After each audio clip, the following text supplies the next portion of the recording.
Women's Social Corner. I'm Janvi and this is Editor's Pick.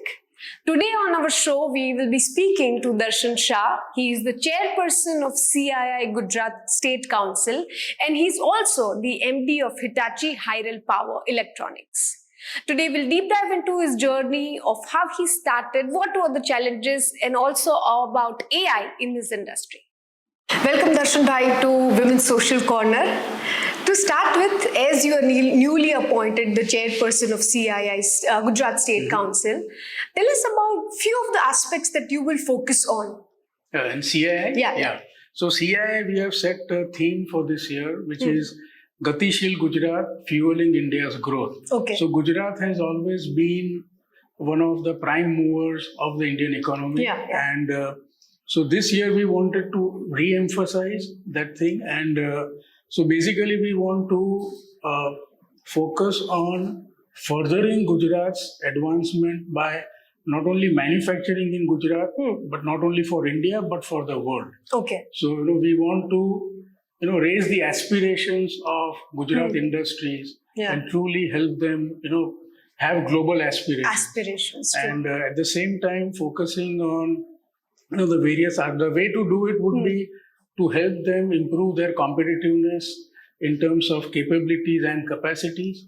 Of course, sustainability would play a huge role, because whatever we do today, every aspect of, our lives, whether it's personal or professional, you have to have a sustainable dimension to it. Third thing would be increase the opportunities for Gujarat industries to connect with the world. So in terms of give them more opportunities to do trade. We need a global platform. Offer them global platform. So this is not only to do business, but even establish relationships like JVs or, partnerships and all.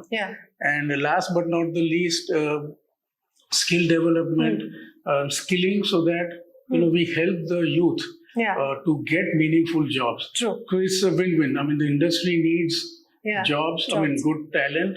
At the same time, we need to make sure the talent is ready so that they can, get the jobs. So these are the few aspects we'll be focusing on. Sir, as a chairperson, what's the biggest challenge that you see? Because CII is very experienced and it's been here for so many years. But what's the one challenge that you face, that this is the thing you would want to address maybe? So challenge in terms of the biggest challenge we face today is the global uncertainty. And we just don't know we don't know. So if you ask me, and not only me, but industry leaders, the common consensus which emerges is India by and large is doing well. In fact, it is doing probably the best, in the world, at least in the developing or the large economies. So we have kind of got our act together. But the problem is, the more India grows, the more it connects with the world. And that means that, any uncertainties, any part of the world will have an impact on India. Like the recent Ukraine. So Ukraine, Russia conflict and the resulting geopolitics, the resulting supply chain related concerns, inflation. So, the inflation we see today is, I would say, an imported inflation. We are importing inflation because of the oil, because of the foreign exchange related issues. So those are the challenges and we never know, what kind of something. So we had this, concern with China, the relationship with China, not only with India, but other large economies as well. So those things affect. We would like it does not affect, but it does affect. So there are businesses which, say like textiles and chemicals, they are predominantly driven, at least in Gujarat, the growth is driven through exports. But they are hurting because Europe is in a slowdown. So these are the aspects that... So those are the aspects, affects our industries in Gujarat. So those are the challenges, on priority, which we are trying to work with the government and come up with solution, policy interventions, which we can address and help the industry. So I was learning about your career graph and I learned that you were with Hitachi for more than a decade. 30 years. 30 years, These are the times when I see, youngsters hopping jobs. They don't want to stick to one thing. Right. But what made you stick to this one thing for 30 years? That's a big thing. Well, I mean, if you ask me, it sounds very wow, to me as well. But, when you're working, it's like, okay, you work this year, then you think of the next year. Yeah. So then, it's like the steps which you take, which builds up. And then when you look back, oh, wow, it's 30 years. We are Hitachi today, but we started as a family business. Okay. And so I finished my studies in US, came and joined the family business, and I started as an engineer, and then worked my way up, taking more leadership roles, more new different challenges, different responsibilities, and I'm in the leadership or the senior management bracket since about 20 years. I've had thoughts and even opportunities to do something else. Yeah. But the question which you asked is what made me continue and stick to it. So about 10 years ago, we became a Hitachi Group company. So for a small, homegrown, family-owned tech business out of Ahmedabad, the way we grew and the way we conducted ourselves, we did not become that big a company in 2011 when we became a Hitachi Group company, but the way we did business. It changed everything. And that attracted Hitachi to us, and so we saw a good fit, and we became a Hitachi Group company, and so it's also a 10-year journey after that. More than 10 years. So if you ask me what made me, that's your question. Yeah. So 2-3 things that come to my mind. The first is, when you work for so long, you don't do a job. You're working for a cause or a purpose. So it's much bigger than just a job. So when we were,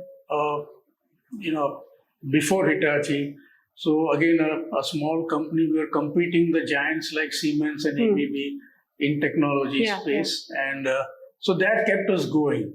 That, we can do it, we're doing well, we are growing. One by the other. We have ups, we have downs. So that was one, that, we want to be there, along with the best. And then the results and our customers encouraged us. Second thing which kept me going was the great set of people which we had. So, so what unites and motivates, a larger set of people, you then become a part of that tribe. Okay, we are all together. And this is our mission and kind of life's purpose. That we are here, we want to go there, and then here, and then here. So that kept all of us going. So working with this amazing set of people was truly motivational, and it never felt like a job. True. And third is the sense of empowerment, that because we were having challenges virtually around the clock, when you're competing with such big companies, deep pockets, you have to be thinking on your feet. You have long-term strategies, but you have crisis virtually, every other month. And then quick on your feet, quick to act. And then that gave all of us, that freedom to take decisions and then be responsible for those decisions. So that fear of failure was virtually non-existent in our company. And that's why. And that gave us, we could accomplish things which normally a company like us would not be able to accomplish. So, those are the 3-4 things I can. Does that answer the question? Yes, it does. Okay. So here you also talked about being a leader. In this process you learned and you became a leader. Right.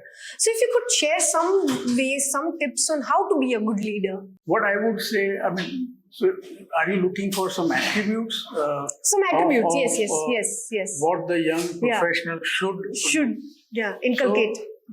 So if you ask me, Janvi, when it's pretty, these fundamentals are pretty basic. And they have stood the test of time, these basics, and they will stand another years and years, hundreds of years, which are pretty basic. So first and foremost, I would say is, you need to have, at least in today's time, you need to adapt. So this sense of, or the need to adapt was existing earlier also. And when times change, you also need to change with the time.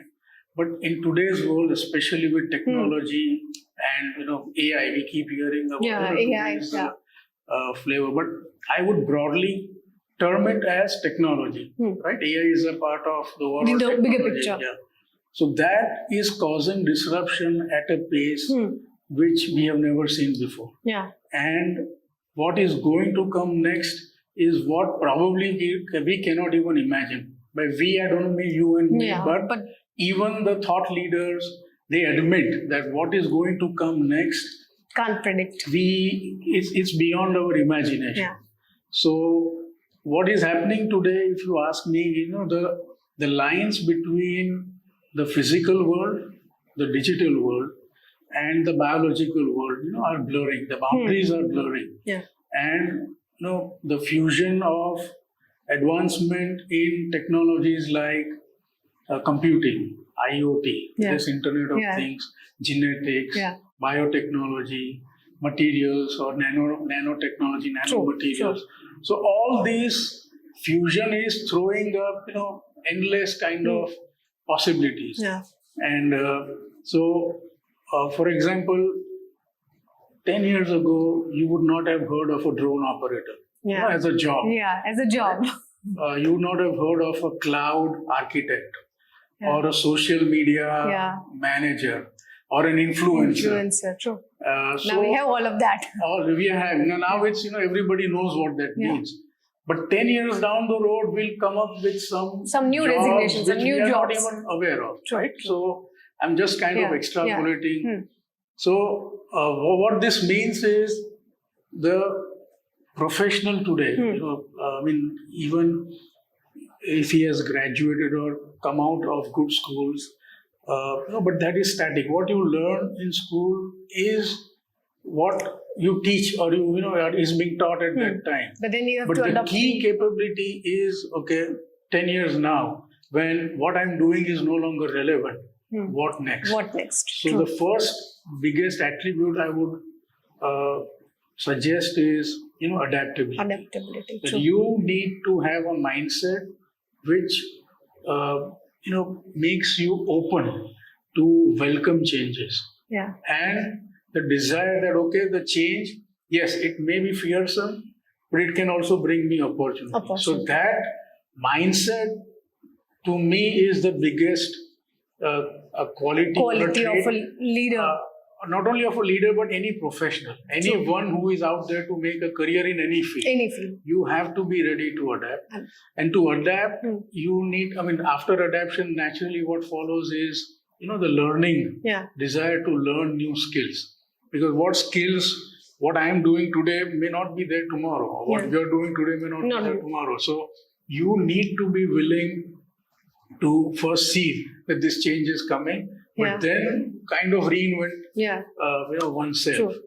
And third is move to areas or opportunities where the opportunities are. Some examples that there are many businesses or jobs which get extinct, and it will get extinct because of the way technology advances, and that's what technology does, right? It causes disruption. So some businesses, some professions, they do get disrupted. So you should have that willingness to move from one thing to where the new opportunities are. So those are the three broad aspects that any professional, irrespective of any field, tech field, non-tech field, needs to look at. From a leadership point of view, when you talk of leaders, you are leading something, and typically you are leading a team, right? A team may be a big team or a small team. So whenever you are leading a team, so team becomes the key word. Right? So and you become the smaller person. Maybe? team is as good as the leader, but the vice versa, the leader is as good as the team. So the quality which I value or I recommend the young leaders to really develop and nurture is the sense of empathy. Okay. That you really need to care for the well-being of your team, and and you should have a very strong belief that if the team does well, I will do well. So the team is not working for you, but you are working for the team, for raising the team up, and so then you lead. True. So this is the team dynamics. But on an individual side, there are few things which anyone or any young leader can look at. First is continuously accept challenges which take you out of your comfort zone, right? I mean, so when you are in a leadership position, it's very easy to do something which makes you very comfortable. Yeah. You're in a box which is very cozy, right? And you can farm out difficult, uncomfortable jobs to your team. Yeah. Right? Which leaders do. Which leaders do. But then you should have that awareness that if you keep doing that, you are not challenging yourself. And you will slowly, stop growing as a leader. People see that. Yeah, we see that every aspect. And obviously, again, like I said, these are things which are very basic, gentlemen.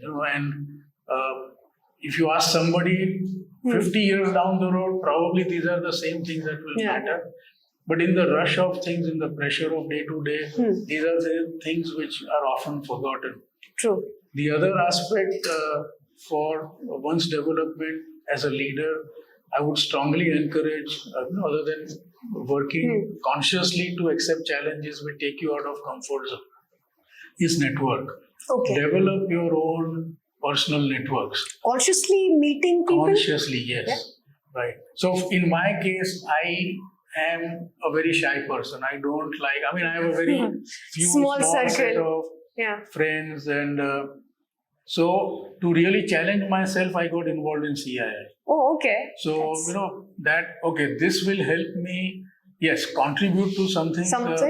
Give back in a sense to the society or the industry, but at a personal level, step out of my comfort zone, which was factory, which I was knowing. Sir, I wish all introverts could do that too. So network good. It was tough, and especially then in CII, when I started, I took up, I was asked that, hey, set up, this MSME panel, we need to do a lot more. Set up this panel, and because MSME is very important. I had absolutely no clue. But then that's how you challenge yourself with, I took up this challenge and I led the panel for 5 years. And that got appreciated, so I got considered for this position. One thing led to the other. One thing leads to another. Even today, I do not feel comfortable, mingling with people and talking in front. But that's something. It's a part of. So you need to. An example giving it's a silly example, but I hope it relates. That you need to keep doing something which. True, and this also helped me develop my own network. Right, so it was a win-win. I could contribute, fulfill my desire to give back in a way. At the same time, it challenged me at a personal level, pushed me out of the comfort zone, and yet I have developed an amazing set of friends and contacts. And network. So I'm so grateful that I am, I'm a part of the CII journey. And the third thing, which a young leader should look at is, again, this sounds very, it's very basic, but when you are leading or a part of an organization, the leader should always do things which is putting organization first. Okay. And the individual second. So anything which you do, or when you are faced with tough decisions, the question you have to ask is this the best thing for the organization? it may not be the best thing for my team. It may not be the best thing for me. But you have to look at the bigger picture. Really, exactly. And if you keep doing that, I promise you, 99 out of 100, your work or what you do will ultimately be recognized and appreciated and will lead to something better. Okay. Because it's exactly what any organization, large or small, needs. There's somebody who cares deeply about what the organization is and selflessly puts organization needs ahead of one's own, a team's need or my own need. True. So these are the aspects. These are the three few aspects that one needs to young leaders, True. professionals can look at. And so you also briefly talked about AI. Tell us that right now, say in Hitachi or in your industry itself, what are the effects that you can already see, and is there something that you foresee in this field? So AI, I treat AI as a technology. Right? So we've always been in the technology space, and so AI is a kind of technology which I believe is going to cause huge disruptions. Is it already doing some disruptions? It has started, right? And so it is going to disrupt in the sense lots and lots of jobs are going to go away, no matter what people say. Lots and lots of new jobs will be created. But at the same time, I'm going out on a limb here, but every single job in the planet is going to change. Because of what AI can do. And Sam Altman was here in India, and he says that ChatGPT 4, the version 4, which today we are all excited, but that is not going to kind of take control over human beings and rule the earth and all that. But we never know what version 10 will do. Right? And each generation is going to be exponentially better. Right? So the capability of AI is going to increasing. Not like this, but exponentially. Like exponentially. True. So yes, that is going to come. So just like with any disruptions or any technology. So I am amongst the many people who believe that this is the fourth industrial revolution, right? In a sense, which is driven by technology.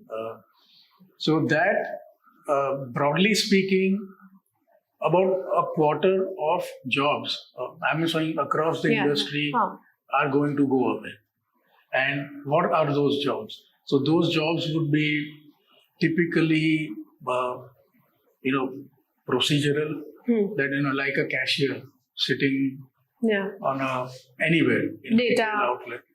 Second would be warehouse, just move one box to the other. Something which is less of cerebral use. Exactly. So any routine, mundane, repetitive work, and I would say even hazardous work.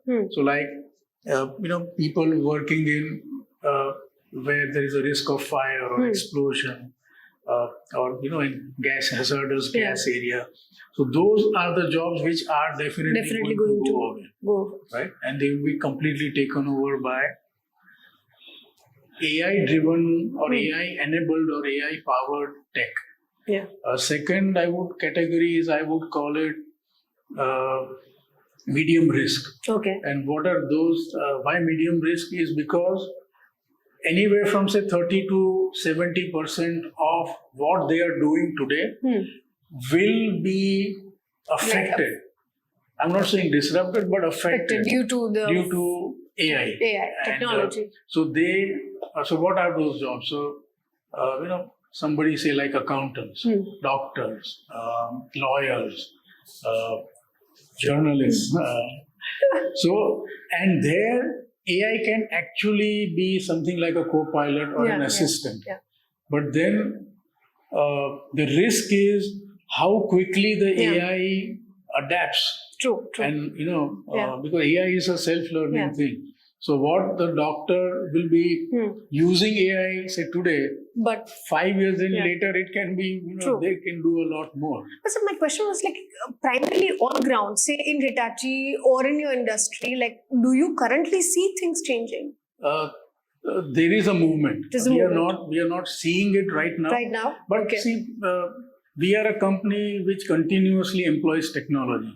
So, anyway, the jobs which are repetitive, we are kind of purge that jobs and use technology to do that and create other jobs. So that we are already in that cycle. So but all I'm saying is AI will follow the same cycle, and the broad is about 25% jobs will go away, 1/3 of jobs will be at medium risk, and I would say about 40% of the jobs will be at very low risk.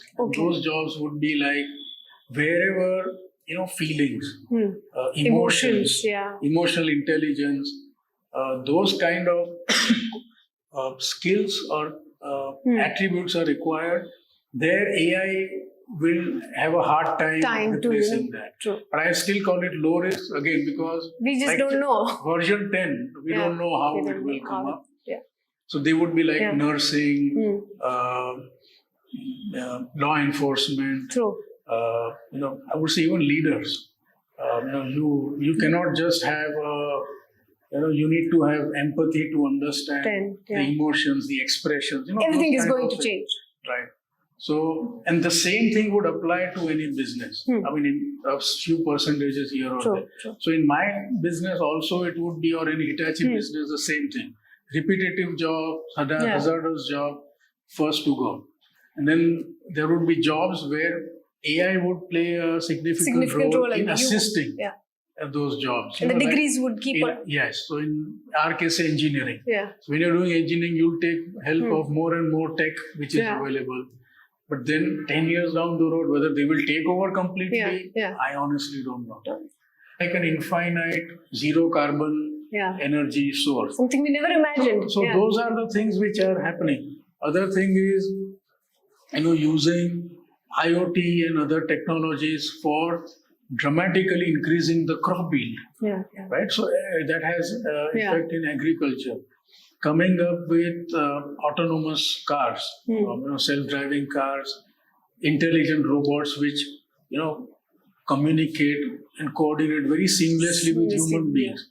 So all those things are, coming on the way. And most of those things are driven by startups. Startups, true. Right? And so the opportunities are endless. And because the funding, the whole ecosystem is conducive, this is, now is the best time to jump in. And I would say even, we have so many stories where professionals as, over 50, over 55, over 60 are starting up companies and doing irrespective of their age and barrier. So if you have something, an idea, and you have that passion to take that idea forward, what I'm saying is the ecosystem is there to help you. True. Right? True.